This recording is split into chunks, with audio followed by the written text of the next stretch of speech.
Gruesome Magazine. Hello, once again. I am your host, Doc Rotten, and this is Gruesome Magazine, where we review the very latest in theatrical films as well as streaming and video on demand. Each week, my co-host, Jeff Mohr, and I will take a look at various spooky, scary, and gory genre offerings. And tonight, I am very happy we are getting together to review Violent Night from Universal, Tommy Wirkola, starring David Harbour. It's a horror film in the broadest stretch of the meaning, but it is absolutely worthy of being discussed on this film. But before I babble on, let me introduce my co-host, Jeff Mohr. Jeff, how you doing, sir? See the new action figure I got? Oh my god, that's hilarious. I'm doing great. That was really a fun one. So here we go. That's hilarious. Yeah, this is one. Tommy Wirkola is one of my favorite directors. Was it Dead Snow? Put him on the map for me, and then I've watched everything he's done since.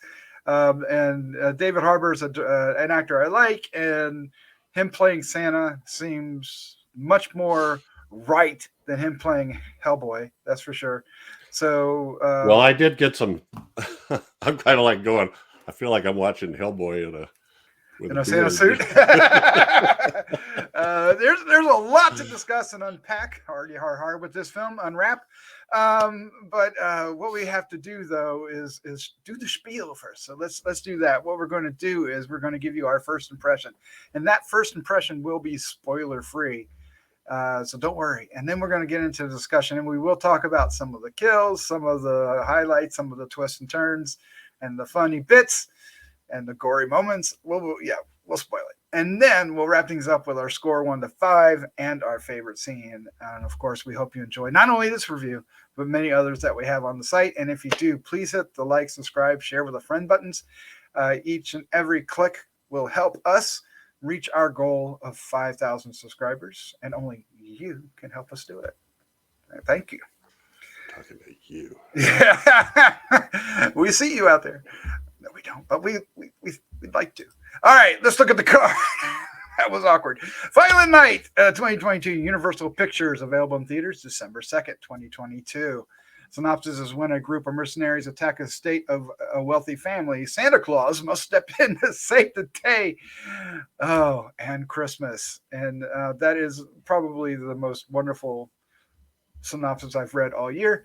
Directed by Tommy Wirkola, written by Pat Casey and Josh Miller, starring David Harbour, Beverly D'Angelo, John Lequizamo, Leah, Brady, Alex, Hassell, Alexis, Louder, Alexander, Elliot, Cam, Gigandet.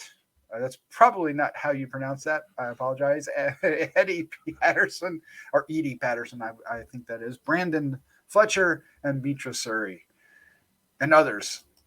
A lot of Grinches are out here stealing this Christmas, but let's find out what we thought. Jeff, why don't you start us off? What was your first impression of Violent Night? I didn't have a whole lot of preconception going in. I'm trying to remember if I watched a trailer or not. I think I watched enough of a trailer to get an idea, but I just absolutely loved this. Pretty much from beginning to end. It took a while to understand where it was going, but I should have trusted Tommy Wirkola. It's the guy that made Dead Snow. It's just going to keep coming and ramping up and ramping up and ramping up. So he manages to do that in a slightly more mainstream acceptable way, I guess. But there's some pretty good gore here. I just love the whole idea of the burnout Santa Claus. David Harbour does a great job with that. And then getting involved with this rich house, and the little girl is kind of sucks him in. There's a scene right off the bat that lets you know what it is. I won't. Maybe I could say it. I don't know. When I mean, he's just basically a drunken Santa Claus. And he goes, I gotta go finish. Are you okay to drive? I don't really have to drive. I just steer a little. The reindeer do all the rest. And people are looking at him like he's really strange. He walks out the door, which happens to go to the roof. The woman goes out to warn him so he doesn't fall off the roof, sees a sleigh flying overhead, and is thoroughly in awe of it. And he leans over his sleigh and pukes, and it goes right on her head. And then from that point on, I knew, we knew what was coming, right? So it certainly did set up the film exactly 100%. Yes, it does. So anyway, I had great fun with it. John Leguizamo plays a great bad guy, I think, and as you know, the members of his gang had these names, so his name was Scrooge, and he was a Scrooge. So Beverly D'Angelo's great. So I thought the little girl was really good too. Trying to spot her, Leah Brady. Leah Brady, Trudy.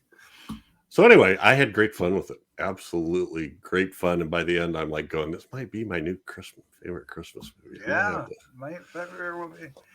Yeah, I've had a great time with this too, and I think you're hitting the nail on the head, and we'll talk about that in a little bit too. I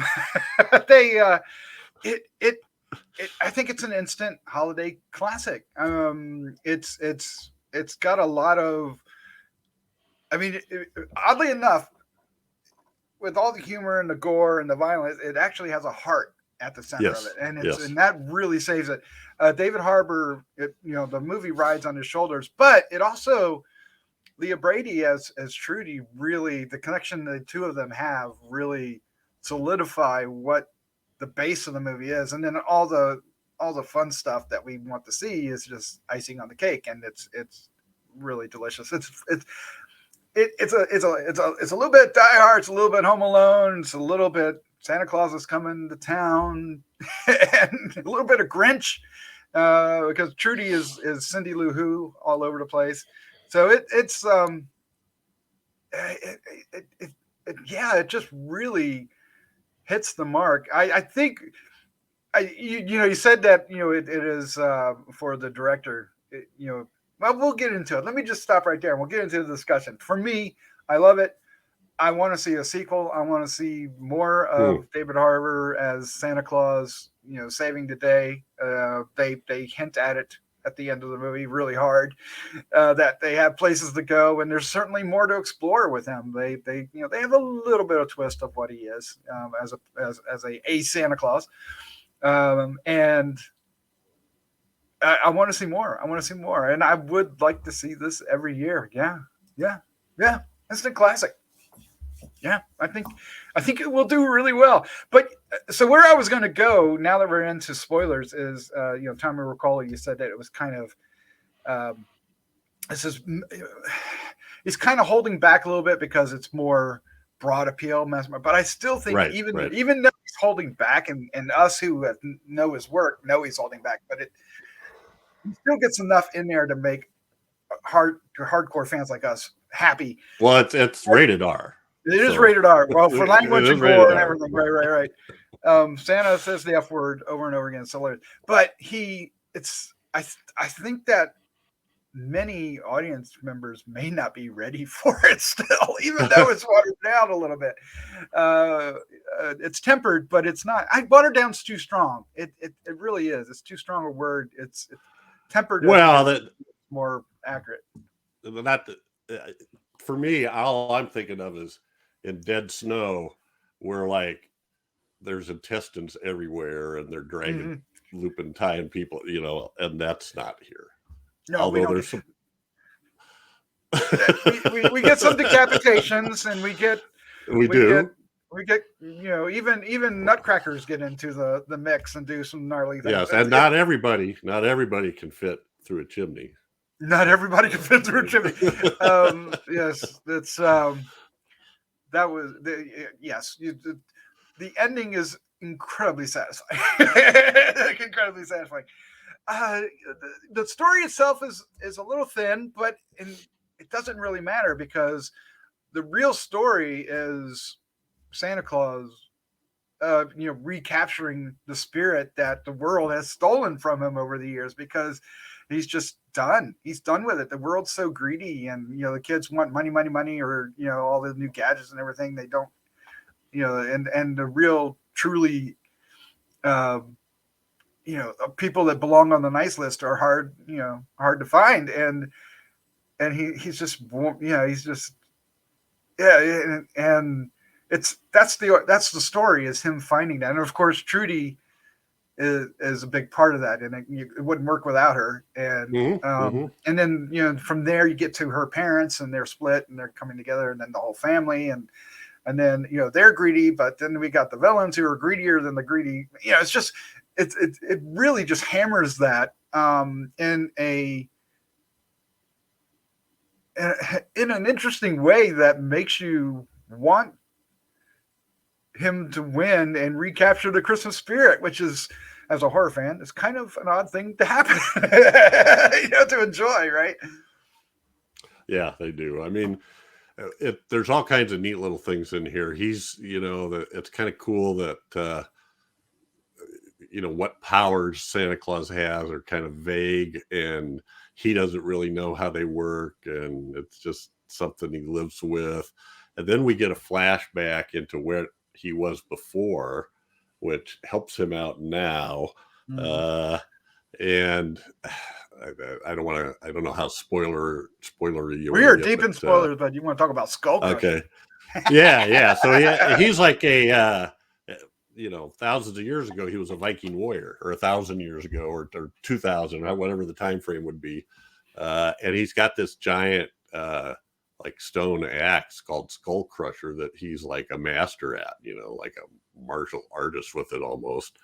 And somewhere in the movie, about the time you think he's about to lose out, he finds himself a sledgehammer. And he goes through some, I forget what you call those, the practice moves and stuff, and you're going, oh, this is going to be fun. And it is. It is. It absolutely is. There's more inventive use of weapons. I mean, think about, we see just a regular old size candy cane that you suck on in your mouth, and how it.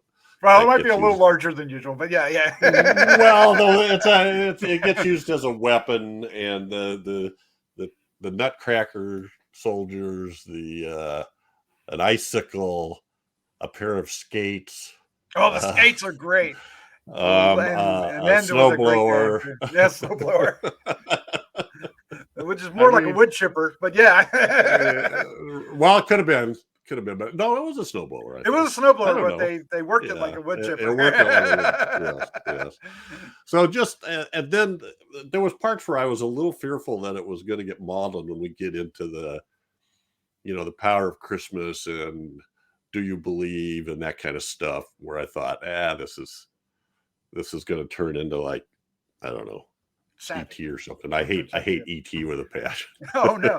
But it doesn't. But he manages to walk the line. I think he walks a fine line, and it worked for me. Yeah, there is some heart in this, and the ending of the film really captures that and embraces that part of it. It still has its tongue fully planted in its cheek, but it has a great time with it.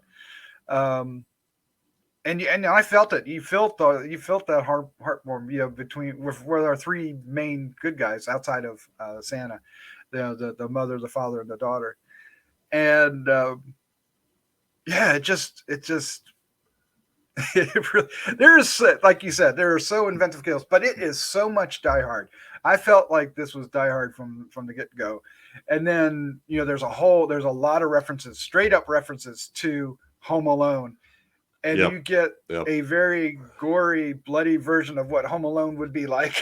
Yes. Wonderful. It's Tommy Wirkola's world. Yeah. Oh my God. There's a bowling ball gag that brings down the house. And a mat full of all these icky things sticking up out of it.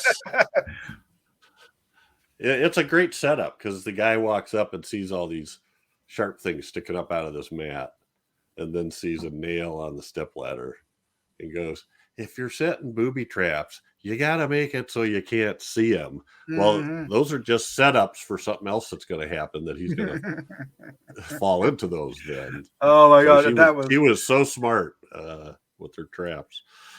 oh, And and then the when she's gag was done, she so, oh tells my gosh. Santa, that was so much fun. Oh man. Yeah. And well, you said you liked the villain. I think, because you can't help but compare the villain, to Die Hard, and it isn't that good. But I I was worried about it from time to time, but it really won me over with the final battle. His backstory. Once you got to know his backstory and you know why he's so anti-Christmas, and then when When when he starts believing in Santa, which is his comeuppance, but it just really it it worked. It worked for me, and I really think that John Leguizamo really nailed that. well, he gets so mad at that because his two henchmen are starting to believe it's Santa Claus. I know. He's like, don't say that out loud. He might be the real Santa Claus. What did she just say? He didn't care if they thought. He just didn't want them to say it out loud. Yeah, it was hilarious because he says it out loud to the henchmen that show up, and it was like, oh Jesus Christ, he's kidding you. Yeah, and there are some very witty dialogue scenes. Even the smaller supporting characters get some really good, like Bert the kid. Yeah. Really gets a great line when John Leguizamo says, "I'm going to start randomly." Somebody knows where the money is, and you go, "I'm going to start randomly shooting." And excuse me, but what happens if you randomly shoot the only person that knows? It's so funny. You people. No, the kid. There's a lot of little weird jokes that there's Beverly D'Angelo is a matriarch of this rich family, and she's your basic hard-nosed, whatever you want to call her. She's swearing on the phone, talking business to somebody, and then telling them all kinds of nasty stuff, and then ends a phone call with Merry Christmas. Yeah, and then they're trying to cover up the little girl's ears or something, but then she has a son and a daughter. The daughter is like the most obvious suck up, but in a funny way. I just thought she just kept trying to. I don't know. I thought she was funny, and then her husband or boyfriend, I guess a boyfriend, he was ridiculous. Yep, he was a caricature, but he was a funny caricature, I thought. Yep. And then the other son. So I don't know. There's stuff going on. You don't always know what's going on. There's a couple of twists. Not real surprising twists, but twists. Twist enough. Yeah. Yeah. So, but I love the. I don't know. I just love the arc of the of Santa. I do too. I would say that the only drawback I have is that I would have liked him to have found his mojo a little faster. I mean, he still does what he needs to do, but when he gets that hammer, it's on, and it's very rewarding when it happens. But there are times getting there where we see a lot of shots of him just running around like through the snow or out to the barn or something, and that got a little worrisome. But it pays off. I guess I'm saying that be patient with some of that because it really works. It delivered to me at exactly the right time because, like, he starts off, he's fighting that one guy, and the first guy that discovers him, I think. Yep. They fight him, and then I think they end up going out the window. Yep. And I'm thinking, and then there's another fight with a guy that with the ornament. The ornament in the face. Oh my God. And I'm thinking. So where did Santa get these skills? What the hell is going on here? And then right about the time I'm thinking that, then you get the flashback and the talk with the girl where she gives him the kind of the pep talk of who he really was and that kind of stuff. So, and he's not abashed. He's not hiding. He's not like being coy about it. Who are you, Santa Claus? It's like he rattles off like a dozen names. It was great. I just had the biggest kick out of this, and people, wasn't a lot of people in the theater, but even then, we were all laughing out loud at a lot of this stuff. Yeah, it was a rowdy crowd for me as well. Both of us got to see it on a Thursday night preview night, and it's not a full crowd like it will be tomorrow night or tonight when you guys watch this, in the weekend. But so I guess what I'm trying to say is my crowd too reacted really strongly to a lot of it. There's one scene that had the entire audience going, and that we kind of mentioned that a little bit with a bowling ball and a nail. But we'll get. I don't want to say any more because it's just you'll know it's coming. It is telegraphed. It is nothing. You'll see the setup. The setups are telegraphed so broadly and right out that it's kind of part of the fun. It's kind of like Tom and Jerry. You know that's going to happen. You're just waiting for it, and it's just so rewarding when it does. I mean, they twist it a little bit. Enough, going up the stairs and he sees the nail, and what happens after that is the twist. But and the bowling balls are well. Anyway, I'm sorry, I'm going off about that because that was one of my favorite scenes. The slingshot thing and the slingshot thing. I don't know. There was a lot going on. Let's go ahead and wrap this up. Let's give our score 1 to 5 and our favorite scene. Jeff, why don't you start us off? Well, I'm going to give this a 4.5. Oh, nice. I liked it a lot. It was funny.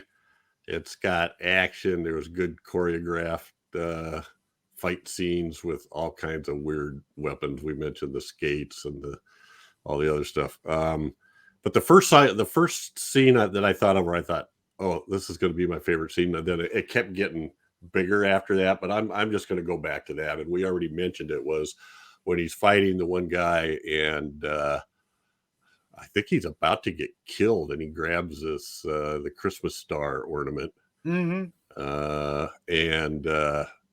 stabs him with it. I don't know how graphic to be, but then he just sort of nonchalantly plugs the light into the socket. I don't know. What was great about that scene is not only does it electrocute him, which would have been a great payoff, is then he catches on fire and he burns for like 5 minutes in front of him while he has a phone conversation. I was laughing like crazy. He's like, and it's the guy's hair is burned. Then his face. It was his face while he's sitting there talking to Trudy. It's hilarious. Anyway, because most people would have just shocked him and that would have been it. But no, we got to watch him fry like a little. Yeah, I'm going to give this a 4.5 as well. It is definitely going to. It's definitely one of my favorite films of the year. I highly recommend it to all our fans at Gruesome Magazine. I think you'll have a great time with it. You will. It may not be a true full out horror film. It's definitely more action and comedy, but there is so much gore in this movie that it will satisfy horror fans greatly. And lots of gore, lots of action, lots of laughs. Lots of laughs. And so what is my favorite? And heart. Yeah, and that's what I think that's what makes it, the heart. What is my favorite scene?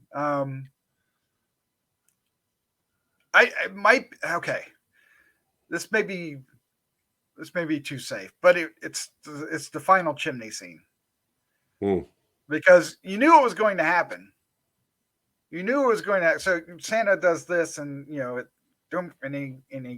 turns to sparkly Christmas dust and goes up the chimneys, and he's in the final battle, and that happens. But I was as prepared as I was still unprepared for what happened, and it was just marvelous. And I didn't think that's what was going to happen. I just thought he was going to escape that way, or separate himself, but no. Well, I thought he'd get stuck, but I didn't think. Santa has a big belly laugh over the whole thing too. Oh God. And David Harbour's great. It was fantastic, and there is a great decapitation scene too. with the skates that was rich. It was rich. It was so much fun. And yeah, go see this movie. Yeah. Yeah. All right. Well, there you go. That's our review for Violent Night. Check it out and let us know what you think about it in the comments down below. We know you're going to see it, so let us know. You have anything else you want to? Yeah, there you go. That's the tagline. And I didn't get the whole like Violent Night. I was like, well, that's not. They're playing off a Silent Night, I guess. Yep. I just didn't get that for a while. So no, that's fun. It's really fun. All I'm right, not sure Jeff. It's for the whole family, but no, it's not necessarily for the whole family. But it probably is more than you want to admit. More than you would like if you, because your kids would probably love it, but they're not. Don't take them, but they would probably love it. Jeff, thank you for joining me. This was a lot of fun. This was awesome. I'm glad you mentioned it yesterday. I wasn't even thinking about it, so I really appreciate the alert. There you go. All right. Well, let's say goodnight. Good night, everybody. Merry Christmas.